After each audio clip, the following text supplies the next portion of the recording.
The ballroom smelled of old money. Champagne bubbles dissolving in crystal, imported roses wilting under chandeliers, and the cloying sweetness of designer perfume that cost more than my monthly rent. I stood near the marble column, my fingers gripping a glass of cheap wine I'd snagged from a passing waiter, trying to make myself invisible. The dress I wore was borrowed, 2 sizes too big, held together by safety pins hidden beneath a shawl I'd found at a thrift store. My shoes pinched my toes, second-hand heels that clicked too loudly against the polished floor whenever I dared to move. I shouldn't have come. Marcus had sent the invitation 3 weeks ago, hand-delivered to the tiny apartment I shared with 2 roommates in the worst part of the city. The envelope was thick, expensive, embossed with gold lettering that announced his engagement to Victoria Ashford, daughter of a real estate mogul, blonde and perfect, and everything I would never be. Inside, beneath the formal invitation to their engagement party, he'd scrawled a note in his familiar handwriting. Thought you'd enjoy seeing how the other half lives. No hard feelings, right? No hard feelings. I'd cried for 2 hours after reading it, then thrown the invitation in the trash. But my roommate Sarah had fished it out, insisting I needed closure. She'd helped me pin the dress, done my makeup with practiced hands, and pushed me out the door with a pep talk about showing Marcus exactly what he'd lost. Except standing here now, surrounded by women dripping in diamonds, and men discussing stock portfolios like they were football scores, I felt exactly like what I was. A cleaning lady who'd once been foolish enough to fall in love with a rich boy slumming it during his rebellious phase. The music swelled, a classical piece I didn't recognize, and couples began drifting onto the dance floor. I watched Marcus twirl Victoria beneath the chandelier, her laugh tinkling like expensive wind chimes. He looked happy, genuinely happy, the kind of happy he'd never looked with me, not even in the beginning when he'd promised me the world from the back seat of his Mercedes. "Champagne, miss?" A waiter appeared at my elbow, balancing a tray of flutes that probably cost more than my car. "No, thank you." My voice came out smaller than I intended. He moved on and I debated slipping out. No one would notice. No one had noticed me arrive, standing awkwardly by the coat check while couples swept past me in waves of silk and laughter. I was a ghost here, a joke. Marcus's final petty revenge for daring to cry when he dumped me 6 months ago. I'd taken 2 steps toward the exit when I felt it, that prickling sensation at the base of my skull that meant someone was watching me. I turned slowly, scanning the crowd, and that's when I saw him. He stood at the far end of the ballroom, partially obscured by a cluster of laughing socialites, but somehow impossible to miss. Tall, with shoulders that strained against a black suit that had clearly been tailored to perfection. Dark hair swept back from a face that could have been carved from marble, all sharp angles and dangerous beauty. But it was his eyes that froze me in place. Even from across the room, I could feel their weight, dark and intense and fixed entirely on me. 2 men flanked him, both built like linebackers in expensive suits, their postures alert despite the relaxed party atmosphere. The man on his right leaned in, whispering something, but those dark eyes never left my face. Heat crawled up my neck. I looked away quickly, pretending sudden interest in the ice sculpture melting slowly on the refreshment table. When I risked another glance, he was still watching me, and now something that might have been amusement curved the corner of his mouth. "Oh my God, is that really you?" I jumped, nearly dropping my wine glass. Victoria materialized beside me, her engagement ring catching the light like a small sun on her finger. Up close, she was even more beautiful. Flawless skin, perfect teeth, the kind of effortless elegance that came from generations of good breeding and better skincare. "Victoria," I managed. "Congratulations. Marcus said you might actually show up." She looked me up and down, her smile not quite reaching her eyes. "How brave of you. I don't think I could face my ex at his engagement party. But then again, I've never been dumped quite so publicly." The memory burned. Marcus ending things via text message, then posting photos with Victoria the same day. My friends had seen it before I had, their pitying faces when I'd walked into work that Monday morning. "I should go," I said, setting down my glass with shaking hands. "Oh, don't leave on my account." Victoria's voice dripped false sweetness. Actually, Marcus and I have a little game planned. You'll want to stay for this." Before I could respond, she'd glided away, her hand raised to catch Marcus's attention. I watched with growing dread as she whispered something in his ear, both of them glancing in my direction. Marcus's face lit up with cruel delight. The music stopped. A microphone screeched feedback, and Marcus's voice filled the ballroom. "Ladies and gentlemen, if I could have your attention for just a moment.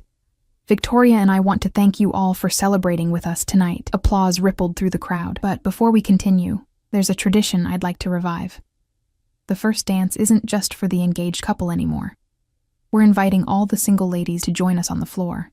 My stomach dropped. "Come on, don't be shy." Marcus's eyes found mine across the room, glittering with malice. "Everyone deserves a chance to dance, even if they came alone." Laughter scattered through the crowd. Several women moved toward the dance floor, giggling, clearly in on the joke. I stood frozen, humiliation burning through my veins like acid. This was it. The real reason he'd invited me. Not closure, not even cruelty. Just entertainment. The couples parted, creating a clear path from where I stood to the empty center of the dance floor. Hundreds of eyes turned toward me. I heard whispers, saw smirks poorly hidden behind champagne flutes. "Run!" My mind screamed. Just run. But my feet wouldn't move. I was trapped in that horrible spotlight of attention. The poor girl in the too big dress, the punchline to Marcus's engagement party joke. "Well?" Marcus's voice oozed false encouragement. "Don't keep us waiting." I took one shaking step forward, then another. The walk to the dance floor felt like miles, each step echoing in the sudden quiet. My vision blurred with unshed tears. I wouldn't cry. I wouldn't give them that satisfaction. I'd almost reached the polished wood floor when a hand caught my wrist. The touch was gentle but firm, warm fingers wrapping around my pulse point with a possessiveness that sent electricity racing up my arm. I gasped, turning to find myself face to face with the dark-eyed stranger. Up close, he was devastating, the kind of handsome that didn't seem quite real. Sharp cheekbones, a jaw that could cut glass, and those eyes, dark as midnight and twice as dangerous. He smelled like expensive cologne, and something else, something darker. Smoke and whiskey, and barely leashed power. "Dance with me." It wasn't a question. His voice was low, accented. Italian, maybe, or something Mediterranean, and it rolled through me like distant thunder. The two men I'd seen earlier had materialized behind him, their eyes scanning the room with professional alertness. The entire ballroom had gone silent. My voice cracked. "I don't dance with me." Each word was a command, but his thumb traced a small circle on the inside of my wrist, gentle despite the steel in his voice. I didn't know who he was, didn't know why he'd singled me out, or what game he was playing. But Marcus's face had gone pale, Victoria's mouth hanging open in shock. The whispers had shifted from mockery to confusion, everyone craning to see who had dared to interrupt Marcus's carefully orchestrated humiliation. The stranger's lips curved into something that wasn't quite a smile. "Unless you'd rather continue walking into that trap?" He knew. Somehow this beautiful, dangerous man knew exactly what was happening, and he was offering me an escape. I took it. "Yes," I whispered. "I'll dance with you." His smile widened, showing teeth that seemed too white, too sharp. Still holding my wrist, he led me onto the dance floor, his two guards moving to create a subtle barrier between us and the crowd. The musicians, looking uncertain, started a slow waltz. The stranger pulled me close, one hand settling on my waist with a possessiveness that should have frightened me. His other hand clasped mine, fingers threading through mine like we'd done this 1,000 times before. I barely reached his shoulder even in my painful heels. "Don't look at them," he murmured as we began to move. "Look at me." I did, and immediately wished I hadn't. His eyes were endless, pulling me under like dark water. This close, I could see the faint scar cutting through his left eyebrow, the shadow of stubble along his jaw. He moved with liquid grace, leading me through steps I didn't know, my body following his like we were magnets drawn together. "What's your name?" His breath stirred my hair. "Emma." It came out barely audible, Emma Brooks. Emma. He said it like a prayer, like a curse. I'm Dante. Just Dante. No last name. But the way people were staring at us, no longer laughing, but watching with a mix of fear and fascination, told me this man didn't need a last name. Everyone here already knew exactly who he was. Everyone except me. Thank you, I whispered. For this. Don't thank me yet, Piccola. His accent thickened on the endearment. You have no idea what you've just agreed to. Before I could ask what he meant, one of his guards approached, leaning in to whisper urgently in Dante's ear. I caught fragments, outside, waiting, before Dante's expression darkened. His grip on my waist tightened almost imperceptibly. It seems our dance is about to be interrupted. What? The ballroom doors burst open. 6 men in dark suits strode in, their eyes scanning the crowd with military precision before locking onto Dante. They moved with coordinated purpose, spreading out to block the exits. Dante sighed, sounding almost bored. Marcus Ashford, he said, loud enough to carry across the suddenly silent room, has made a very unfortunate business decision. Marcus had gone white as chalk. I don't know what you're talking about. You stole from me. Dante's voice was pleasant, conversational, which somehow made it more terrifying. $3 million, to be precise, laundered through your father's real estate company. Did you really think I wouldn't notice? The crowd erupted in shocked whispers. Victoria stumbled back from Marcus, her face a mask of horror. Marcus opened his mouth, closed it, opened it again. I can explain. I'm sure you can. Dante finally released me, but only to step in front of me, a wall of protective muscle. But first, I think you owe this young woman an apology. What? Marcus looked genuinely confused. What does she have to do with... You invited her here to humiliate her. Dante's voice dropped to something dark and deadly. You used her pain as entertainment. I find that... He paused, considering. Unacceptable. One of Dante's guards moved toward Marcus. Victoria screamed. The other guests pressed back against the walls, suddenly desperate to become invisible themselves. Dante, please. Marcus's voice broke. I'll pay you back, I swear, just don't... Oh, you'll pay me back. Dante smiled, and it was the smile of a predator. Every cent, with interest. But right now you're going to apologize to Emma. I couldn't breathe. This couldn't be happening. Men like Dante, whatever he was, didn't defend girls like me, didn't put themselves between us and our petty, cruel ex-boyfriends. Marcus turned to me, trembling. I'm sorry. Emma, I'm so sorry. I was an asshole. I accepted. I barely recognized my own voice. Dante turned back to me, and the deadly coldness in his expression melted into something warmer, though no less intense. Come. We're leaving. But That wasn't a suggestion, Piccola. His hand found mine again, fingers lacing through mine with that same possessive certainty. You're with me now. And as he led me through the parting crowd, his guards flanking us, Marcus's broken apologies fading behind us, I realized with dawning horror that I'd just traded one trap for another. Except this one wore expensive cologne and looked at me like I was something precious. Something he had no intention of ever letting go. The night air hit my face like a slap, cold and sharp after the suffocating heat of the ballroom. Dante's hand remained locked around mine as he guided me down the marble steps of the Ashford estate, his grip firm enough to prevent escape, but gentle enough not to hurt. My borrowed heels clicked frantically against stone as I struggled to keep pace with his long strides. Wait, please, I don't understand what's happening. In the car.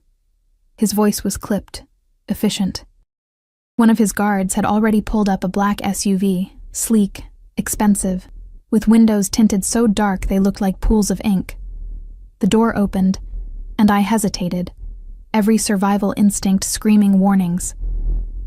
Dante's thumb traced across my knuckles, that same gentle circle from before. I'm not going to hurt you, Emma. His eyes found mine in the amber glow of the estate's lights.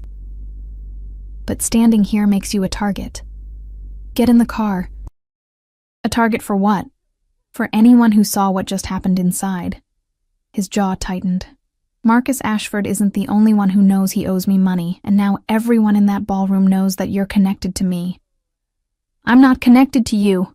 I don't even know you. You know my name. His smile was sharp. And you let me touch you.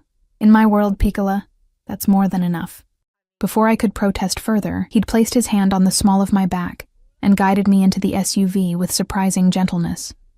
He slid in beside me, his guards taking positions in the front seats, and a second vehicle pulling up behind us. The doors locked with an ominous click. The interior smelled like leather and that dark cologne he wore. I pressed myself against the opposite door, trying to maintain distance, but the space felt impossibly small with Dante taking up most of it. He moved with the coiled grace of a panther, every gesture controlled, economical. Where are you taking me? My voice shook despite my efforts to sound brave. Somewhere safe. He pulled out a phone. No, 2 phones, both sleek and expensive looking. He typed something quickly on one, then glanced at me. What's your address? Why? Because you'll need clothes, toiletries, unless you plan to wear that dress forever. His eyes swept over my borrowed outfit, and something flickered in his expression. Not mockery, but something darker. Anger, maybe. Who gave you that invitation? Marcus. Why? I looked away, shame burning through me. We dated 2 years ago. He wanted me to see him happy with someone else. The silence that followed was heavy, dangerous. When I finally worked up the courage to look at Dante, his expression had gone completely blank. The kind of blank that meant violence simmering just beneath the surface. He invited you to humiliate you. It wasn't a question, but I nodded anyway, and you came. His voice was soft, almost gentle. Why? I don't know. The tears I'd been holding back since the ballroom finally escaped, hot tracks down my cheeks. I thought maybe I needed closure. Or maybe I'm just stupid enough to think that he might... I trailed off, unable to finish. Might what? Want you back? Dante leaned closer, and I could smell whiskey on his breath, sharp and clean. You're not stupid, Emma. Just soft. Too soft for men like Marcus Ashford. His finger caught my chin, tilting my face up to meet his eyes. Too soft for men like me. Then let me go. No. The word was absolute. Not until I know you're safe. Safe from what? He released my chin, but didn't move back. Marcus stole from me. $3 million laundered through construction contracts his father's company never fulfilled. I've been tracking him for 6 months. His smile was cold. Tonight was supposed to be a simple collection. Then I saw you. My heart hammered against my ribs. What does that have to do with me? Everything. He said it like a confession. Marcus hurt you. Used you. That makes you my business now. That's insane. Perhaps. He pulled out his second phone as it buzzed. But insanity runs in my family. I watched as he typed rapidly, his face illuminated by the screen's glow. In profile, he looked like something from a Renaissance painting. All sharp lines and dangerous beauty. The scar through his eyebrow caught the light, and I found myself wondering how he'd gotten it. Your address, Emma. Not a question this time. A command. I rattled it off, my voice mechanical. What else could I do? Jump from a moving vehicle? Scream for help from whom? The 2 guards in front hadn't spoken a word, their eyes fixed forward with professional intensity. Dante relayed the information to someone on the phone, speaking rapid Italian that flowed like dark water. When he hung up, he finally leaned back, giving me a few precious inches of space. My men will pack your things. You'll stay in one of my properties until this situation with Marcus is resolved. I have a job. Roommates. I can't just disappear. You can, and you will. His eyes found mine again. Marcus knows my reputation now. He'll be desperate. Desperate men do stupid things, and the people around them become collateral damage. His hand found my knee, the touch burning through the thin fabric of my dress. I won't let you become collateral damage, Piccola. The possessiveness in his voice should have terrified me. Maybe it did. But beneath the fear was something else. Something warm and dangerous that I didn't want to examine too closely. "Who are you?" I whispered. "Really?" "Someone you should run from." His smile was sad. "But you won't get the chance." The SUV pulled up to my apartment building, a decrepit structure in a neighborhood where police sirens sang lullabies and broken glass glittered on sidewalks. Dante's expression darkened as he took in the graffiti-tagged walls, the flickering streetlight, the cluster of men smoking on the corner who scattered when they saw our vehicle. "You live here." It wasn't a question, but I answered anyway. "Rent's cheap." "It's a fucking death trap." He was already typing on his phone again. "How long?" "How long what? Have you lived in this place where anyone could hurt you?" 2 years. And no one's hurt me. Yet. He looked at me, and for the first time, I saw something beyond the cold calculation in his eyes. Genuine anger, but directed outward. Protective. "You don't see it because you've grown used to surviving. But I see it, Piccola. I see exactly how vulnerable you are." 3 of his guards emerged from a third SUV I hadn't noticed pulling up. Dante rattled off instructions in Italian, and they disappeared into my building with frightening efficiency. "They'll need my keys." "No, they won't." He said it matter-of-factly, like breaking into apartments was routine. We sat in silence, the engine idling, Dante's presence filling the small space. He kept glancing at the building, his jaw tight, one hand curled into a fist against his thigh. The other remained on my knee, possessive and warm. "Why are you doing this?" I finally asked. "Doing what?" "All of it. Saving me from Marcus, taking me away. You don't know me." "I know enough." His thumb traced small circles on my knee, the same gentle gesture from before. "I know Marcus Ashford invited you to his engagement party as a joke. I know you came anyway, hoping for something he could never give you. I know you stood there in a borrowed dress, trying not to cry while he humiliated you in front of 200 people. His eyes found mine, dark and intense. And I know that the moment I saw you, something in me recognized something in you." "What?" "Someone worth protecting." He said it simply, like it was obvious. "Someone soft in a world that devours soft things. I'm not." "You are." His hand slid from my knee to my hand, fingers threading through mine again. And that terrifies me, because soft things break easily. But they're also the only things worth fighting for. The guards emerged carrying garbage bags stuffed with my belongings. Everything I owned in the world reduced to 3 black plastic sacks. Shame burned through me. This was my life. This was all I had to show for 26 years of existing. Dante saw my expression and his grip tightened. "Possessions mean nothing, Piccola. You're what matters." They loaded my things into the third SUV, and we pulled away from my building. I watched it disappear in the side mirror. A chapter of my life closing whether I wanted it to or not. "Where are we going?" "My penthouse, downtown." He was scrolling through messages on one of his phones, his face illuminated in harsh light. "It's secure. Elevators require codes, cameras everywhere, guards on rotation. It sounds like a prison. It's a fortress." He looked up at me. "There's a difference." "Is there?" His smile was sharp. "In a prison, you're kept from leaving. In a fortress, everyone else is kept from entering." He leaned closer, his breath warm against my ear. "I'm not keeping you, Emma. I'm keeping everyone else away from you."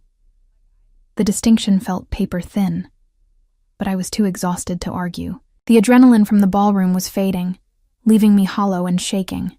I leaned my head against the cold window, watching the city lights blur past. We drove for 20 minutes, leaving behind the broken neighborhoods I knew for gleaming towers of glass and steel. The SUV pulled into an underground garage beneath a building that seemed to pierce the clouds. More guards materialized, opening doors, checking corners.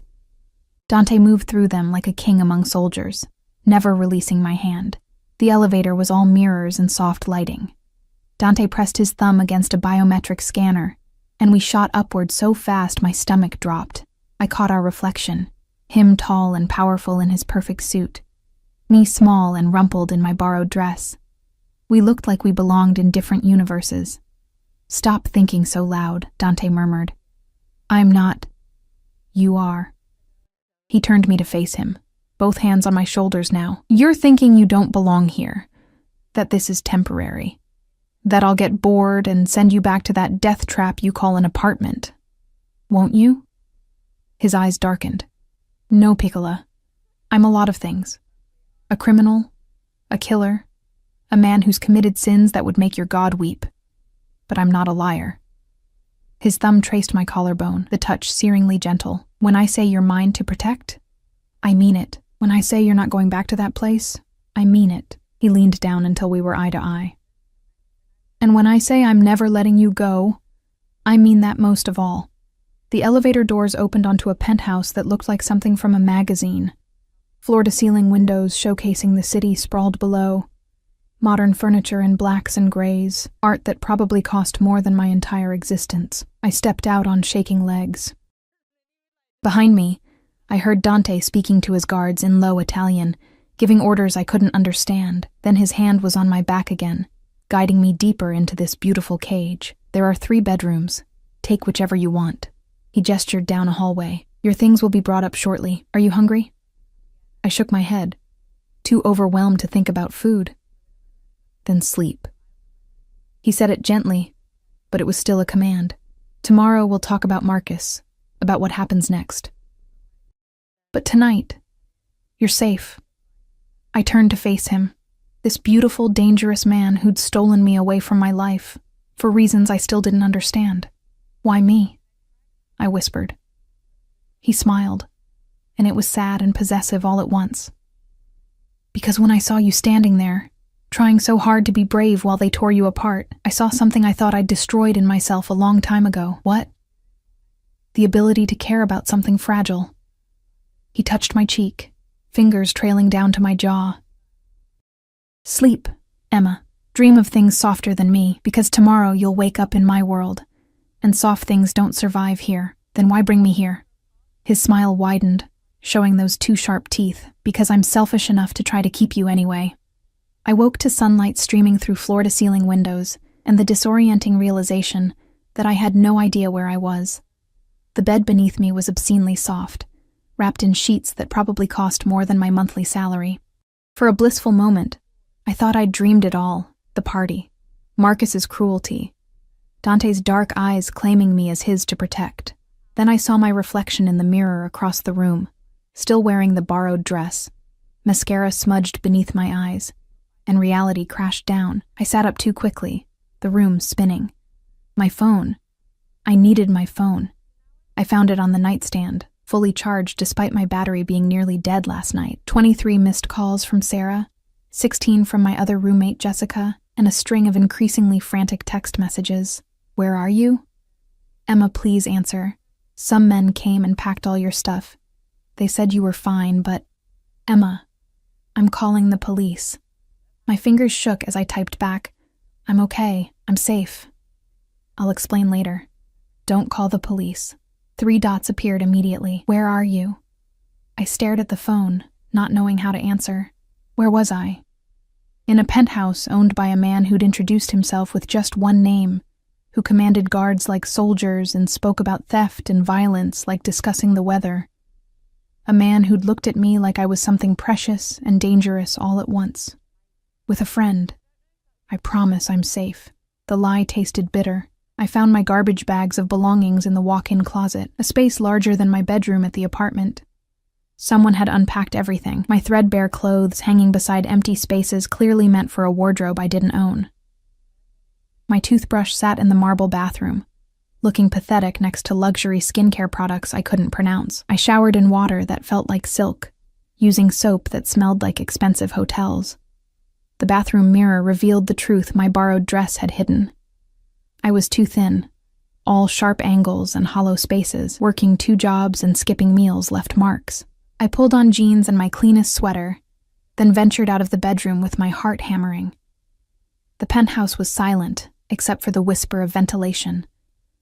Morning light painted everything in shades of gold and gray. I found the kitchen, all stainless steel and marble, and stood there uselessly, afraid to touch anything. There's coffee. I spun around, gasping. Dante leaned against the doorframe, wearing dark slacks and a white shirt unbuttoned at the collar. His hair was damp, like he'd recently showered, and he held a phone in each hand like always. Without the suit jacket, I could see the lean muscle of his arms, the way his shoulders filled the doorframe. "You're awake early," he continued, setting one phone down to pour coffee into a mug. "Most people sleep later after traumatic evenings. Is that what last night was? Traumatic? Wasn't it?" He handed me the coffee. Black, no sugar. Somehow he'd known I took it that way. "You were publicly humiliated by your ex-boyfriend, then swept away by a stranger who may or may not be a dangerous criminal. Are you? Am I what? A dangerous criminal." His smile was sharp. Extremely. He said it like admitting he preferred tea to coffee. "But not to you."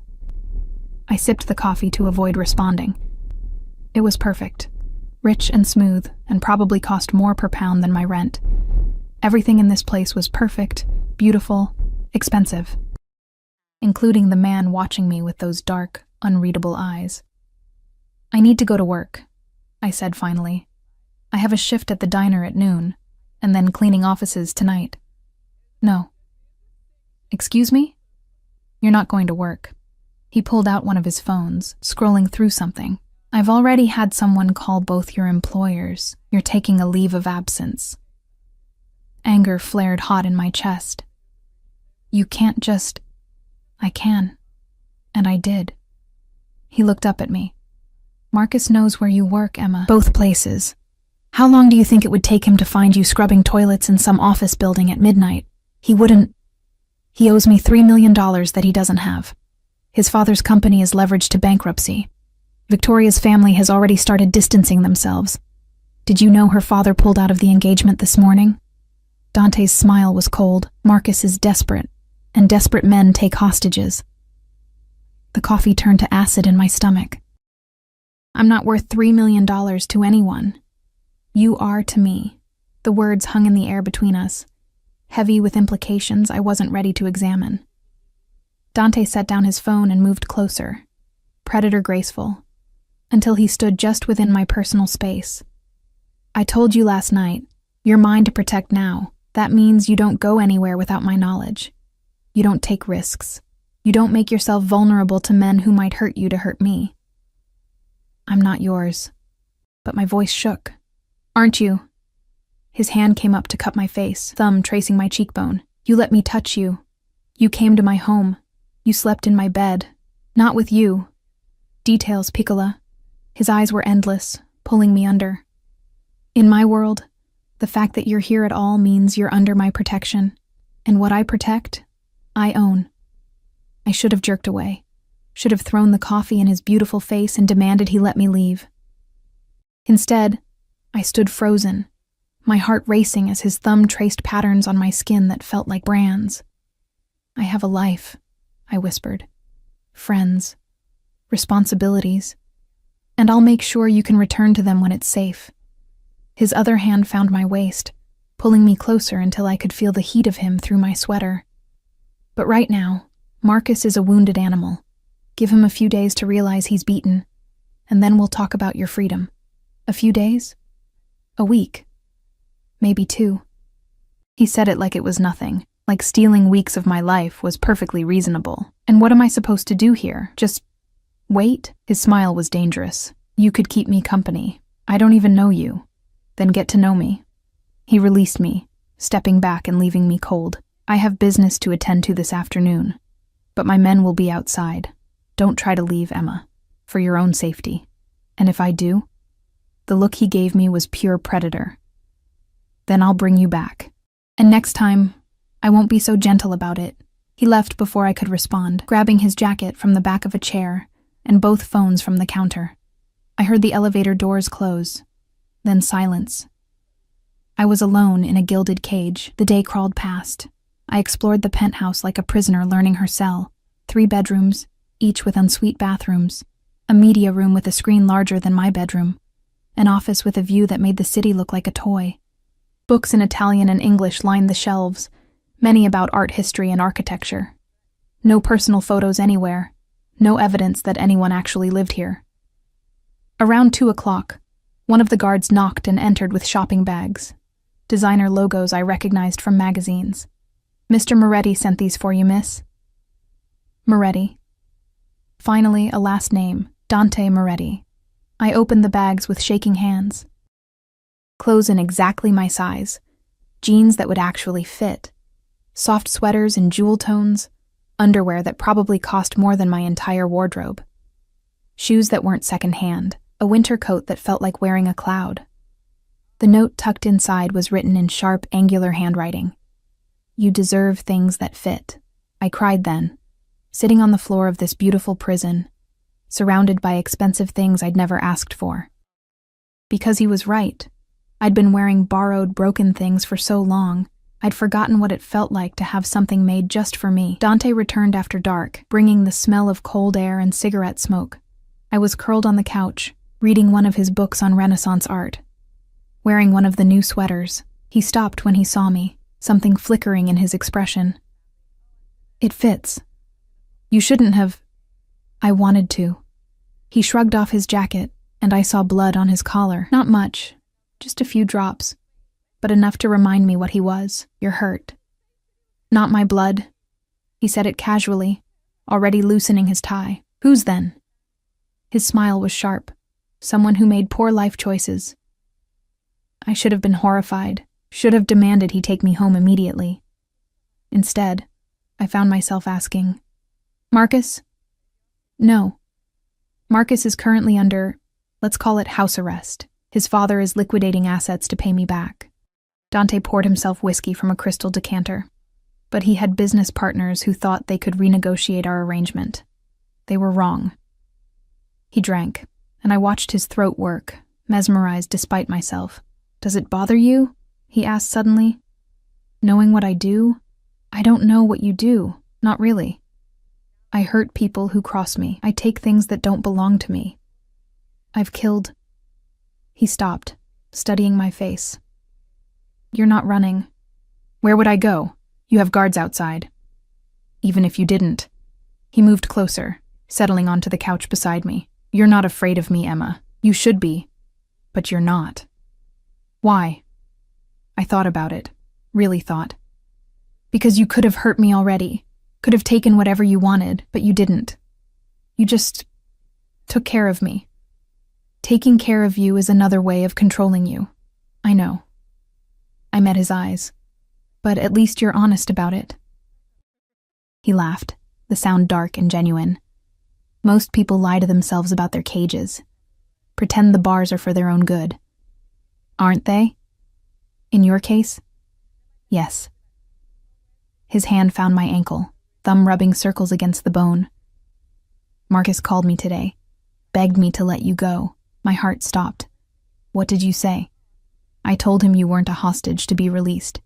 You were under my protection, which meant you stayed until I decided otherwise." His grip tightened slightly. "He offered me money, extra payment beyond what he owes." "How much?" $500,000. Dante's smile was cold, as if you could be bought. "What did you say?" His eyes found mine, dark and possessive. "I told him I'd take his money and keep you anyway, because you're worth more than any amount he could offer." The words should have felt like chains. Instead, they felt like warmth spreading through my chest, dangerous and intoxicating. "Why?" I whispered. "Why do you care so much about someone you just met?" He was quiet for a long moment, his hand still on my ankle, grounding us both. "My mother was like you," he said finally. "Soft. Kind. She saw good in people who didn't deserve it." His jaw tightened. "My father's enemies used that against her. Took her because they knew it would destroy him."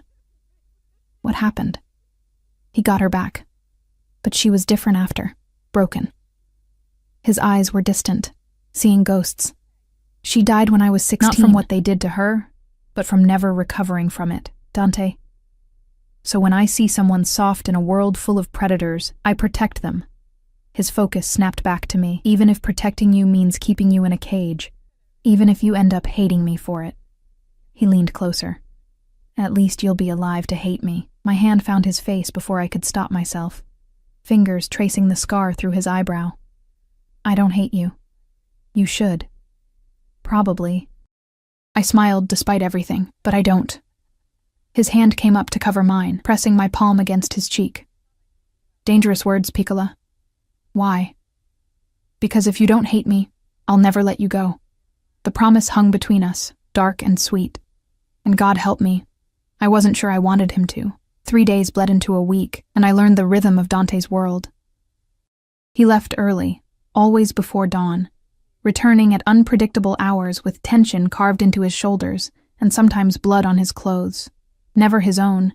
He was always careful to tell me that, like it mattered whether the violence touched him or just radiated from him like heat. His guards rotated in 8-hour shifts, silent sentinels who brought me meals from restaurants I couldn't afford and books I'd mentioned wanting to read. I'd stopped asking to leave, not because I'd accepted captivity, but because the world outside had started to feel less real than this strange existence inside Dante's fortress. Sarah had stopped calling after I'd reassured her I was safe. My jobs had replaced me. The apartment I'd shared was being rented to someone else. My old life was erasing itself, and I was letting it happen.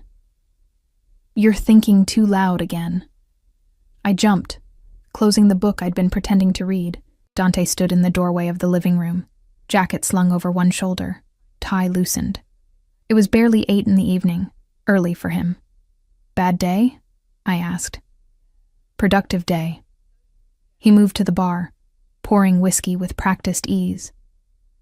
Marcus's father finally liquidated enough assets to make his first payment. $500,000 transferred this afternoon. That's good, right? It means nothing changes. He turned to face me, glass in hand. They still owe me $2.5 million, and Marcus is still desperate enough to be stupid. My stomach twisted. What did he do? Dante's smile was razor sharp. He tried to hire someone to kill me. The words hit like ice water. What? Amateur hour. Some ex-military contractor who didn't realize he was being hired to commit suicide. Dante sipped his whiskey, completely calm. My men intercepted him this morning. He's currently telling us everything Marcus told him, which includes the fact that Marcus asked about you. Fear spiked through me. Asked what? Where you are. If you're being held against your will. If killing me would set you free. Dante set down his glass and crossed to where I sat, kneeling in front of me so we were eye level. He thinks I'm the villain in this story, Piccola. That he's rescuing you. That's insane. Is it? His hand found my knee, familiar now, that possessive touch I'd grown used to. I took you from your home, keep you here with guards, control where you go and who you see. By most definitions, that makes me exactly what Marcus thinks I am. You're protecting me. I'm keeping you. His eyes were dark, endless. There's a difference. Is there? You tell me. His other hand came up to cup my face, thumb tracing my lower lip. Do you feel protected, Emma, or do you feel trapped? I should have said trapped. Should have demanded he let me go, return to my life, stop this beautiful, dangerous game we were playing. Instead, I leaned into his touch, my eyes closing at the warmth of his palm against my cheek. Both, I whispered. I feel both. His breath hitched. When I opened my eyes, he was staring at me with an intensity that stole the air from my lungs. You should fear me more. I know. You should hate me for this. I know. Then why? He stopped, jaw clenching. Why do you look at me like I'm not a monster? Because monsters don't cry over their dead mothers. They don't buy clothes for strange women because they notice things don't fit. They don't sit up reading architecture books and drinking coffee at 3 a.m. when they think no one's watching. His eyes widened slightly. You've been spying on me. I've been learning you. My hand covered his on my cheek. The same way you've been learning me, knowing I take my coffee black. That I read when I'm anxious. That I bite my lip when I'm thinking. You do. His thumb pressed gently against my lower lip, stopping the habit. You'll hurt yourself, and you care. I shouldn't. But his hand stayed on my face, gentle despite the violence I knew it was capable of. Caring about you makes you a weakness, something my enemies can use against me. Like they used your mother against your father. Pain flashed in his eyes. Yes. Then let me go. I forced the words out. Before I become that weapon. His grip tightened, possessive. No, Dante. I said no. He stood abruptly, turning away from me. I've spent 10 years building walls, Emma, ensuring nothing and no one could be used to hurt me. I don't have weaknesses. I don't have soft spots. I don't... He laughed, bitter. I didn't. Until you. I didn't ask for this. Neither did I. He spun back to face me. Do you think I wanted to feel this? To see you standing in that ballroom looking so fucking breakable and feel something in me crack open? He moved closer. Predatory. I should have walked away. Should have let Marcus humiliate you and forgotten your face by morning. Why didn't you? Because you looked at me. He said it like a confession, like a curse. In a room full of people who feared me or wanted to use me, you looked at me like I was human, like I was someone who could save you instead of someone to run from. You did save me. I stole you. He was in front of me again, hands framing my face. I saw something soft and beautiful, and I took it because men like me don't get to have soft things. We take them, break them, destroy them trying to keep them safe. I'm not broken. Not yet. His forehead pressed against mine. But you will be, Piccola.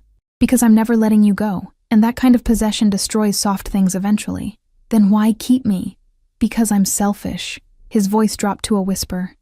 Because for the first time in a decade, I feel something other than rage and calculation. Because when you smile at me over coffee in the morning, I remember what it's like to be human instead of a weapon. My hands found his wrists, holding him to me. What if I don't want to leave? He pulled back enough to search my face. Don't say that unless you mean it. What if I mean it? Then you're more dangerous than any enemy I've ever faced. But his thumb traced my cheekbone with heartbreaking gentleness, because I'd burn the world down to keep you safe. I'd kill anyone who tried to take you from me. He stopped, jaw working. What? I'd love you. He said it like admitting to murder. And love makes me weak. Vulnerable. Everything I swore I'd never be again. The confession hung between us, raw and terrifying. My heart hammered against my ribs. Every survival instinct screaming warnings I couldn't hear over the rushing in my ears. I should be afraid of you, I whispered. Yes. I should demand you let me go. Yes. I should run as far from you as possible. Yes. His hands tightened on my face. But you won't. No. The word escaped before I could stop it. I won't. He kissed me then, and it was nothing like I'd imagined, not gentle or sweet, but desperate and claiming, like he was trying to brand himself on my soul, his hands tangled in my hair, tilting my head back as he devoured my mouth with a hunger that should have terrified me. But I kissed him back just as desperately, my fingers clutching his shirt, pulling him closer. He tasted like whiskey and danger and something darker, something that called to a part of me I hadn't known existed, the soft part of me that wanted to be claimed by something dangerous. The broken part that craved the beautiful cage he offered. When we finally broke apart, both breathing hard, his eyes were black with want. Tell me to stop. His voice was rough. Tell me you don't want this. I can't. Emma, I should want to leave, should be horrified by what you are. What you do. My hands framed his face now, feeling the roughness of stubble against my palms. But all I can think about is how you look at me like I'm precious, how you touch me like I might break. How you've given me more care in a week than Marcus gave me in 2 years. That's not love. That's obsession, possession, control. I smiled despite the tears sliding down my cheeks. I know what it is, Dante, and I'm choosing it anyway. Something broke in his expression. He pulled me against him, face buried in my hair, holding me so tightly I could barely breathe. You're going to destroy me, Piccola. Good. I wrapped my arms around him, feeling his heart racing against mine. Then we'll be even. We stayed like that for a long moment, wrapped in each other, the city glittering beyond the windows like a carpet of fallen stars. When his phone buzzed, one of the two he always carried, he ignored it. When it buzzed again, he cursed softly in Italian. I have to take this. I nodded, releasing him reluctantly. He stepped away, already shifting back into the dangerous man the world knew, answering in rapid Italian. But his free hand found mine, threading our fingers together like he couldn't bear to break contact completely. Whatever the person on the other end said made his expression darken. He responded sharply, then hung up. "What's wrong?" "Marcus." Dante's jaw clenched. "He's escalated, took out a loan from the Bratva, Russian mob, to try to pay me off." Ice flooded my veins. "Is that bad?" "It's suicidal. The Bratva don't forgive debt. Now he owes them whatever he borrowed, plus interest, and he still owes me." Dante ran his free hand through his hair. "He's trying to play us against each other. Make it look like I'm being unreasonable so the Russians will side with him." "Will they?" "No, but they might try to use you to negotiate." His grip on my hand tightened. "Which means nowhere is safe anymore, not even here." Fear spiked through me. "What do we do?" "We?" Despite everything, he smiled. "You're not leaving me, Piccola? No." I said it firmly. "Whatever this is, we're in it together now." His eyes softened, that dangerous man melting into something vulnerable. "Then we finish this. Tonight." "How?" "We make Marcus understand that you're not a bargaining chip. You're mine." He pulled me close again, lips brushing my temple. "And what's mine? I protect with everything I have, even if it means war, especially then." He kissed me again, softer this time, but no less dressed, possessive. Emma. Something warm. "We're going to end this. Where are we going?" His smile was sharp, dangerous. Everything that should have sent me running. To show Marcus Ashford exactly what happens to men who try to take what belongs to me. I should have been terrified, should have refused, should have finally recognized the danger I was in. Instead, I went to change into the warm clothes Dante had bought me. My reflection in the mirror showing a woman I barely recognized. Someone who looked less like a victim and more like a queen preparing for battle. Someone who'd chosen her monster and would stand beside him while he fought for her. The warehouse smelled like oil and rust and something darker. Fear, maybe, or the copper tang of old violence. Dante's hand remained locked around mine as we walked through the massive space. Our footsteps echoing off concrete. His guards flanked us, silent shadows with guns visible beneath their jackets. Marcus knelt in the center of the floor, hands zip-tied behind his back, face swollen and bloody. 2 Russian men in expensive suits stood nearby, watching with the detached interest of people evaluating livestock. Victoria sat in a folding chair against the wall, crying silently, her perfect makeup streaked down her face. "Emma." Marcus's voice cracked when he saw me. "Oh God, Emma, I'm so sorry." "Shut up." Dante's voice was conversational, but Marcus flinched like he'd been struck. "You don't get to speak to her." One of the Russians stepped forward, older, gray-haired, with eyes like winter. "Moretti, you bring your woman to business meeting?"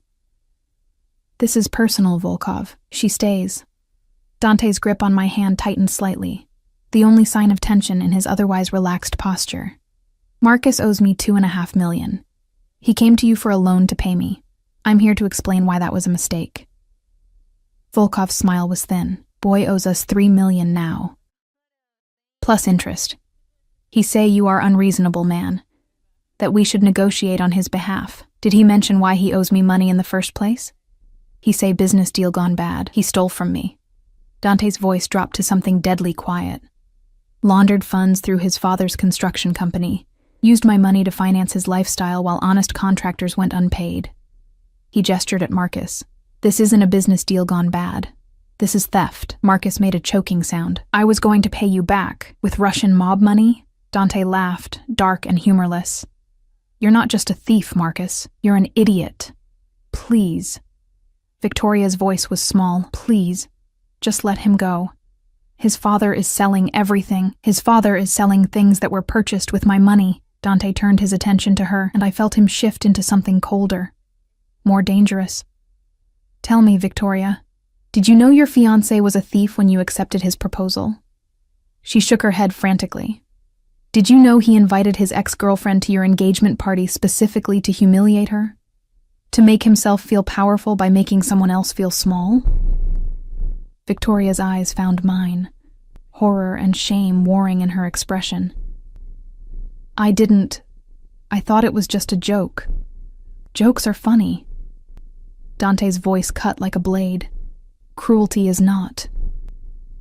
Volkov cleared his throat. This is very touching, but we have business. The boy owes money. To you. To us. Someone must pay. Agreed. Dante released my hand and stepped forward, and I felt cold without his touch. Here's what's going to happen. Marcus's father will continue liquidating assets to pay me back, every cent with interest, until the debt is cleared.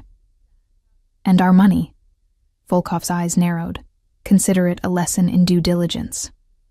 Dante's smile was sharp. You loaned money to a thief without checking his situation. That's poor business, Volkov. I'm not responsible for your mistakes. The temperature in the warehouse dropped 10 degrees. Volkov's men shifted, hands moving toward weapons. Dante's guards responded in kind, a deadly dance of implied violence. You refuse to honor his debt to us? Volkov's voice was silk over steel. I refuse to let you profit from his stupidity at my expense. Dante didn't move, didn't reach for a weapon, but somehow he dominated the space. Marcus stole from me. That makes him mine to punish. You want your money back? Take it from what his father pays me. I'll give you 20 cents on the dollar as a professional courtesy. 20 cents. Volkov's face darkened. That is insult. That's business. Dante's expression didn't change. You gambled on a bad investment. I'm offering you a partial return. Take it or write it off as a loss. The silence stretched, thick with threat. I realized I'd stopped breathing, my heart hammering so hard I could feel it in my throat. This was Dante's world. Negotiations at gunpoint, fortunes won and lost in concrete warehouses, violence always one wrong word away. Finally, Volkov laughed. You have balls, Moretti. I respect this. He gestured at his men, who relaxed fractionally. 20 cents on dollar, but you owe me favor. Within reason. Within reason, Volkov agreed. He looked at Marcus with disgust. And this one? What happens to him? Dante turned to me, and everyone in the warehouse followed his gaze. That depends on Emma. My mouth went dry. What? He hurt you. Used you.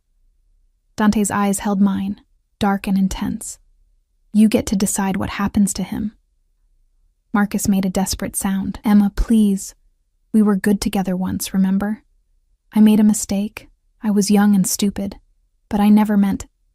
You invited me to your engagement party as a joke. My voice came out steady despite my shaking hands.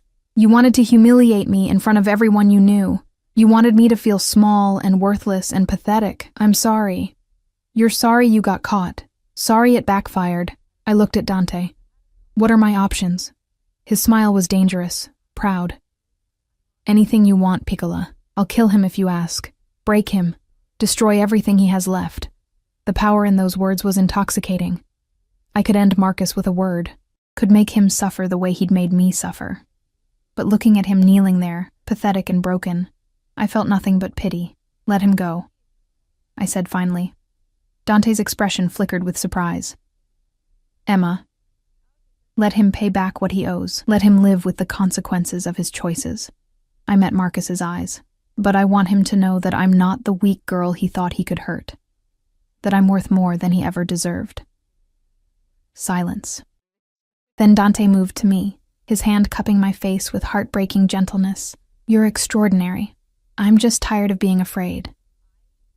You're not afraid anymore? I looked around the warehouse, at the guards with their guns, at Volkov with his cold eyes, at Marcus bleeding on the floor.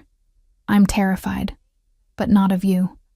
His kiss was soft, reverent, completely at odds with the violence surrounding us. When he pulled back, his eyes were warm.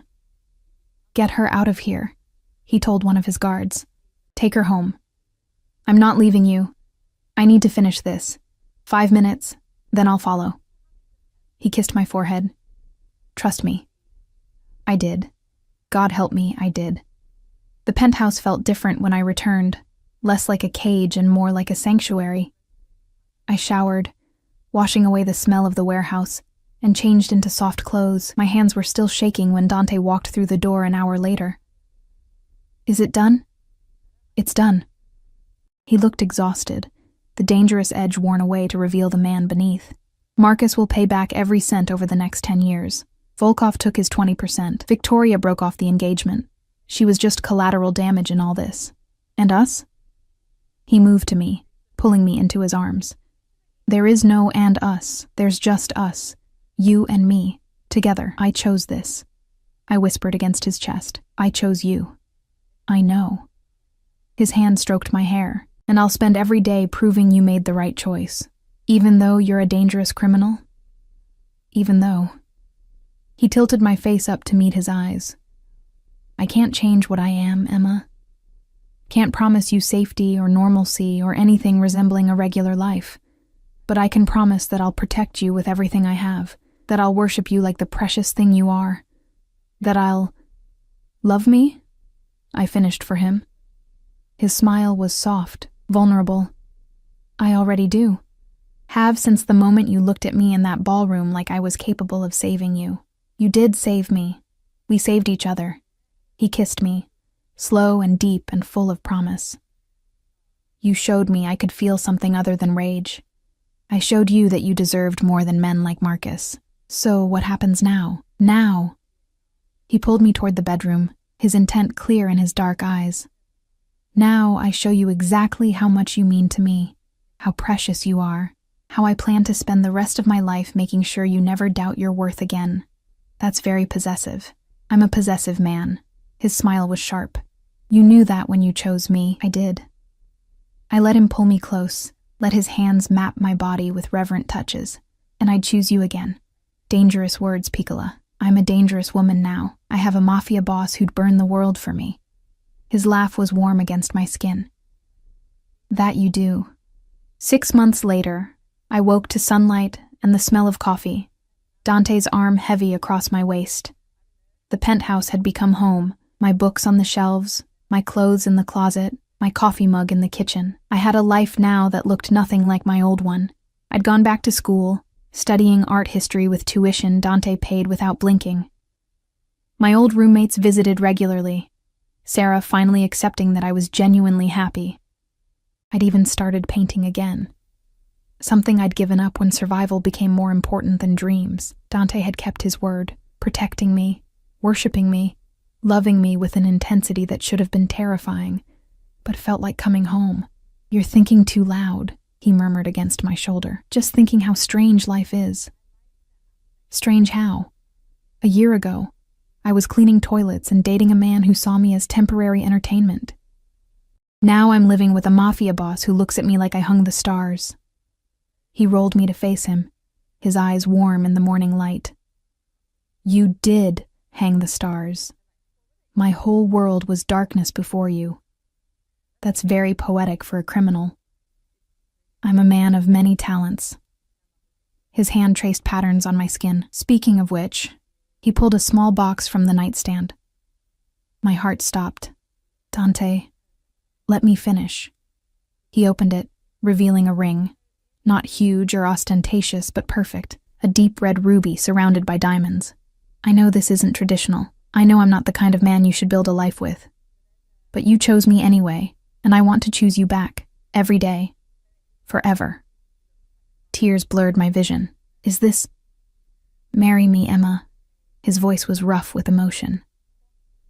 Let me give you my name, my protection. Everything I have. Let me spend the rest of my life proving that choosing me wasn't a mistake. It wasn't a mistake. I threw my arms around him, laughing and crying at once. Yes, I'll marry you. He slid the ring onto my finger, then kissed me like I was air and he was drowning. When we finally broke apart, both smiling, he pressed his forehead to mine. I love you, Piccola. My soft, dangerous, extraordinary woman. I love you too, my beautiful monster. Monster and all, especially the monster parts. I kissed him again. They're what make you mine. Outside, the city stretched endlessly, full of danger and possibility, but here, wrapped in Dante's arms, wearing his ring, I felt nothing but safe, chosen, loved. I'd walked into that ballroom a broken girl hoping for closure. I'd walked out claimed by a man who saw my worth when I couldn't see it myself. And if that made me Mrs. Emma Moretti, wife of a Mafia boss, queen of a dangerous empire, I'd wear that crown with pride. Because sometimes the most dangerous choice is the one that saves you. And I chose to be saved.